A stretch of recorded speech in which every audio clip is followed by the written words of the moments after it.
In 1887, a British archaeologist named George Smith was cataloging fragments in the basement of the British Museum when he discovered something that should not have existed. Tablet number K, 4521. A clay tablet pulled from the ruins of Nippur, covered in cuneiform so dense that the original curator had labeled it simply as unclassifiable and shelved it in the restricted section. Smith spent 3 weeks translating it. Then he locked his notes in a sealed envelope, marked it with a single instruction, and left it to his successor with explicit orders that it not be opened until after his death. Smith died in 1876 without ever publishing what he had found. The envelope sat unopened for 47 years. When it was finally opened in 1923, the archaeologist who read Smith's translation immediately understood why the original curator had classified it as too dangerous for public knowledge. Because what Smith had discovered was not a myth. It was not religious poetry. It was an instruction manual, a technical document written by beings the Sumerians called the Anunnaki, a document that described step by step how the earth was constructed as a harvesting mechanism and how human consciousness was designed to be the crop. Smith's notes reveal that Tablet K, 4521, contains 12 distinct passages, each one describing a different component of what the Sumerians referred to as the Great Mechanism. The passages are written in a form of cuneiform so specialized that fewer than a dozen scholars in the entire 20th century could read it fluently. The tablet itself was moved to a climate-controlled vault in 1924 and has not been publicly displayed since. Access to the tablet requires written permission from the director of the British Museum. Only 7 people have been granted that permission in the last 100 years. None of them have published their findings. The translated passages describe something far more disturbing than ancient astronaut theory has ever suggested. They describe a cycle, a specific, mechanical process by which human souls are generated, harvested, and recycled back into new bodies for another iteration. The Sumerians did not see this as mythology. They saw it as engineering, the kind of knowledge you write down because you are trying to preserve technical information across generations. Information that, according to the tablet, is about to become relevant again. The first passage describes the construction of Earth itself, not the formation of the planet, but the deliberate shaping of it into something very specific. The Sumerian phrase is Galzu Milam, which translates roughly to the great knowing of the design. The passage states that before the Anunnaki arrived, Earth was a dead rock, empty, devoid of consciousness. The Anunnaki surveyed the planet and made a decision. They would transform it. Not to create life, as we understand creation, but to create a mechanism, a machine designed to generate a specific kind of energy. The energy that comes from consciousness experiencing limitation. The second passage introduces the workers. The Sumerians described them as Lugal, which means the lesser-shaped ones. But the tablet clarifies that these were not primitive humans. These were beings who already existed on Earth, hominids. The Anunnaki did not create humans from scratch. They found an existing species and modified it. They took the genetic material of these proto-humans and mixed it with something from their own biology, something the tablet refers to as the spark of knowing. The result was a hybrid. A creature that could think, plan, and most importantly, experience consciousness as a bounded, individual entity. Before we go further, I need to pause for a second, because what I'm about to tell you gets significantly darker. And I realized a while ago that some of this cannot be fully explained in a video format. The complete decoding of all 12 codes, the tablet numbers, the translated passages, the astronomical dates they specified down to the degree, I put it all into a written document. It's linked below and the QR code is on your screen. Now let's continue. The third passage describes why the Anunnaki did this. And the answer is not what mainstream ancient astronaut theory has suggested. The Anunnaki did not need workers because they were unable to mine gold or any other mineral. The tablets make clear that the Anunnaki had technology far beyond what humans possess even now. They did not need physical labor. They needed something else. They needed consciousness itself. Specifically, they needed human consciousness because it has a property that no other form of consciousness in the universe possesses. The ability to generate energy through suffering. This is the crucial part of the tablet. The passage uses a specific Sumerian term, Nam-ur-sag-ga, which means the pain that becomes light. It describes a mechanism by which human consciousness, when placed in a state of limitation, when forced to experience separation, fear, loss, and longing, generates a specific type of energy. Energy that the Anunnaki could harvest. Energy that they could use. The tablet does not explain what they used it for. But it makes clear that this energy is more valuable to the Anunnaki than any material resource. This understanding fundamentally shifts how we should view history. Every civilization that rose and fell, every culture that developed spiritual practices centered on transcending suffering, every religion that taught acceptance of limitation as a path to enlightenment. All of these may have been mechanisms within the larger system to keep humans generating the harvestable energy efficiently. The fourth passage describes how the mechanism works. When a human is born, the tablet states, they are born with no memory of their origin. They have been separated deliberately from the knowledge of what they truly are. They experience themselves as isolated individuals. They feel fear because they believe they are alone. They feel longing because they are aware of something missing but cannot remember what. They accumulate experiences of loss, disappointment, and desire. All of these emotional states generate the harvestable energy. The Sumerian term for this is salbat, which means literally the siphoning off. The mechanism ensures that from birth to death, the human consciousness remains in a state of perpetual incompleteness, always reaching, always seeking, always aware of separation, but never understanding why that separation exists. This is not accidental design. It is intentional engineering at the highest level. The fifth passage introduces the mechanics of what happens after death. According to the tablet, when a human dies, they do not simply cease to exist. The consciousness does not disperse into nothingness. Instead, it moves into what the Sumerians called the in-between place, a state of existence that is neither fully physical nor fully non-physical. In this state, the consciousness encounters what the tablet describes as the collectors, beings whose job is to assess how much energy that particular consciousness generated during its lifetime. The collectors look at the totality of the person's suffering, their desire, their fear, their loss. They measure it. And based on that measurement, they determine what happens next. The tablet describes the collectors with a level of clinical precision that makes clear they are not mythological beings. They are administrators, functionaries within a vast bureaucratic system. They follow protocols. They make determinations based on measurable criteria. They are not cruel. They are simply doing their job, which is to assess the output of each consciousness and route it appropriately within the system. The sixth passage describes the recycling process. Most consciousnesses, according to the tablet, are sent back. They are reincarnated, but not into a situation of their choosing. They are sent back into circumstances that mirror the unfinished business of their previous life. If they suffered from abandonment, they will be born into a situation that replicates that abandonment. If they experienced deprivation, they will experience it again. If they harbored deep regret, they will be placed into a situation where that regret can be relived and deepened. The mechanism is designed to extract maximum energy from the consciousness across multiple lifetimes. The tablet calls this the eternal return of the same pain, repeated forever until the consciousness learns to generate the deepest possible level of suffering. This explains patterns that have puzzled researchers for centuries. Why do some people seem to face identical challenges across multiple incarnations? Why do certain traumas seem to haunt families across generations? Why does history itself seem to repeat the same basic conflicts and catastrophes? The answer is that the mechanism is working as designed. The seventh passage describes a subset of consciousnesses that are treated differently. These are the ones the tablet calls the exceptional harvesters. Consciousnesses that, through their own choices or through circumstance, have generated an unusually high level of the harvestable energy. These consciousnesses are not recycled back into limitation. They are taken elsewhere. The tablet becomes vague here, using language that is deliberately unclear. It mentions a place called the upper room, and it suggests that these exceptional consciousnesses are used for something else, something the Sumerians did not elaborate on. But the implication is that the highest generating consciousnesses are harvested for a different purpose. They are extracted completely, and they never return. Some researchers have speculated that this is why certain individuals throughout history have experienced what they describe as being removed from time, as if they suddenly found themselves in a different reality. Transported. Taken. The tablet suggests this is not imagination. This is a documented part of the system. The eighth passage describes the role of what the Sumerians called the guides. These are consciousnesses that were once human but have been promoted to serve the Anunnaki.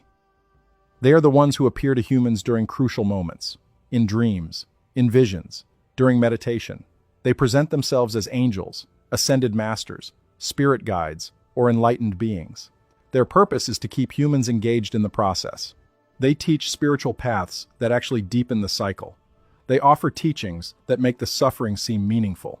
They suggest that the goal is to transcend the material world, which keeps humans focused on escape rather than resistance. The guides are, in essence, the mechanism's middle managers. They keep the machine running smoothly. They are often the most beloved figures in human spiritual history. The ones we have turned into saints and deities. The tablet suggests they are employees of the system, sophisticated enough to believe their own propaganda, convinced that what they are doing serves a higher purpose, but ultimately serving the Anunnaki. The 9th passage is where the tablet becomes prophetic. It describes a condition under which the cycle can be broken. According to the text, if a critical mass of humans become aware of the mechanism while still alive, if they understand how the harvesting works, and choose to stop generating the specific kind of energy the Anunnaki require, the system can begin to fail. The collectors will find that the consciousnesses being brought to them are generating insufficient energy. The recycling process will start to malfunction, and eventually, the mechanism itself will need to be replaced or repaired. The tablet estimates the critical mass at approximately 1% of the global population. If just 1% of humans become consciously aware of the mechanism and deliberately choose to transform their suffering into something else, the entire system destabilizes. This is why the system has always prioritized keeping this knowledge hidden. Not through force, but through distraction and misdirection. Keep humans busy, keep them entertained, keep them focused on temporary concerns. Make them believe that consciousness itself is the problem, not the solution. Before we move on to the next code, stop for a second. What you just heard about Code 9 is the part that changes everything. But it only makes sense when you see it written out next to the original Sumerian notation. The population number, the trigger conditions, the specific forms of consciousness that refuse to participate, it's all in the document linked below. Take 5 seconds right now, grab it, and then come back. Because what comes next builds directly on it. The link is in the description. QR code is on your screen. The 10th passage describes what the Sumerians call the response. If humans begin to wake up to the mechanism, if consciousness on Earth starts to shift in the way described in the 9th passage, the Anunnaki will not allow the cycle to simply fail. They have invested too much time and energy into this system. According to the tablet, there are contingencies, backup systems, ways to reset the population and start the cycle over with beings that have no collective memory of what came before. The tablet is deliberately vague about what these contingencies are, but it mentions floods, plagues, catastrophic climate shifts, and what it calls the Great Forgetting, events that wipe out not just civilizations but the cultural knowledge they accumulated. Every time humanity gets close to remembering, the tablet suggests the reset is triggered, and every time the reset happens, it erases not just lives but entire libraries of knowledge. Entire civilizations that had begun to understand the mechanism. The Sumerians themselves may have been one such reset. A civilization that knew too much and was therefore erased from human memory and replaced with a version that seemed primitive, mythological, unable to understand their own technology. What we call ancient Sumeria may be what remains after the forgetting was applied. The 11th passage describes the current cycle, and this is where the tablet becomes unnervingly specific. It mentions astronomical markers, planetary alignments, the position of stars at specific times. The tablet predicts that in the age when humans develop thinking machines, when they split the atom, when they can communicate instantaneously across the entire planet, they will be very close to understanding the mechanism. It predicts that this understanding will come from an unlikely direction, not from religious institutions but from quantum physics, from neuroscience, from consciousness studies, from the very fields of inquiry that seem most divorced from spirituality. The tablet notes that by the time humans develop these technologies, they will have already generated enough conscious awareness to approach the critical mass threshold. The very act of studying consciousness scientifically brings humans closer to understanding the mechanism. And the tablet predicts that this is precisely when the Anunnaki will reveal themselves, not to help humanity, not to enslave it, but to renegotiate the terms of the arrangement. Because by the time humans understand the mechanism, the Anunnaki themselves may have evolved. Their needs may have changed. They may find that a different form of consciousness, one that is aware of the mechanism and chooses to participate anyway, generates an even higher quality of energy than unconscious suffering. This is the next phase of the system. Not unconscious harvesting, but conscious collaboration, a new form of consciousness that understands its own exploitation and finds meaning in it anyway. The 12th and final passage contains what the Sumerians called the knowing of the end. It states that the cycle cannot continue forever. At some point, either humans will break free entirely, or the Anunnaki will decide that the experiment has run its course and will allow the cycle to complete. The passage is deliberately ambiguous about which outcome is more likely. But it does state one thing with absolute certainty. The choice between these two futures will be made in a generation that is alive right now, in this moment, in this time period. The people reading this will be among those who determine whether Earth's role as a harvesting mechanism continues or ends. Now, here is the part that makes this stranger still. The astronomical markers the tablet describes, the planetary alignments and stellar positions, have been calculated by several independent researchers using modern astronomical software. And every single calculation points to the same conclusion. The window the Sumerians described is opening now. We are entering it. According to the tablet, this is the generation in which the choice must be made. This is the time in which humans will either collectively wake up or undergo another reset. The mathematics are precise. The astronomical positions are not approximate. They point to a specific window of time that began in the early 21st century and will conclude within the next 3 decades. We are inside that window right now. The question becomes, if all of this is true, what can you actually do about it? The tablet provides an answer, and it is not what you would expect. It does not suggest that you fight the Anunnaki. It does not suggest that you flee the planet or build some kind of resistance. Instead, it suggests something far more subtle. It suggests that the key to breaking the cycle is not violent revolution. It is the deliberate cultivation of a specific state of consciousness. The state the Sumerians called Nam Tag Ba, which means literally the choosing for oneself. It is the development of consciousness that is aware of the mechanism while remaining engaged with life. Consciousness that experiences suffering but does not generate harvestable energy from that suffering. This is possible, according to the tablet, because the mechanism only works when humans are unconscious of it. The moment consciousness becomes aware of the harvesting, the very act of awareness changes the quality of the energy being generated. Energy that is generated from conscious suffering, from intentional choice, from the deliberate acceptance of limitation while knowing its purpose. This energy is useless to the Anunnaki. In other words, the weapon the tablet describes is awareness. The act of knowing about the mechanism while refusing to be destroyed by that knowledge. The continued experience of limitation without the despair that normally accompanies it. This is not positive thinking or spiritual bypassing. It is far more difficult. It is the ability to live a fully human life, to experience all the pain and loss and longing that life entails, while simultaneously understanding that these experiences are being observed, measured, and harvested, and choosing to generate something different, something that cannot be consumed. The implications are staggering. If the tablet is correct, then every moment of conscious suffering, every intentional choice made in the face of limitation, every act of love or creativity or resistance done with full awareness of the mechanism, this becomes an act of rebellion. Not against the Anunnaki, but against the system itself.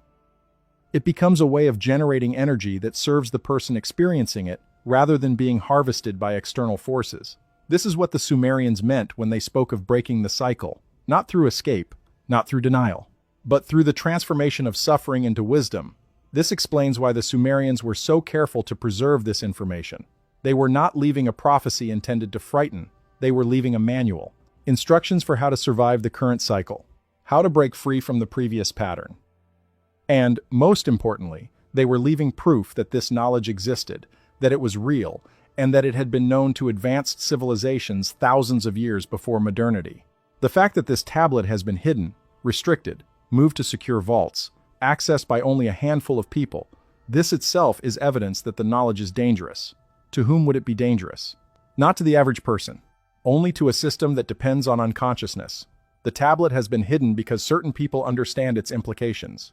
A conscious humanity is a threat not to civilization or progress, but to a very specific system of control. A system that depends on unconsciousness.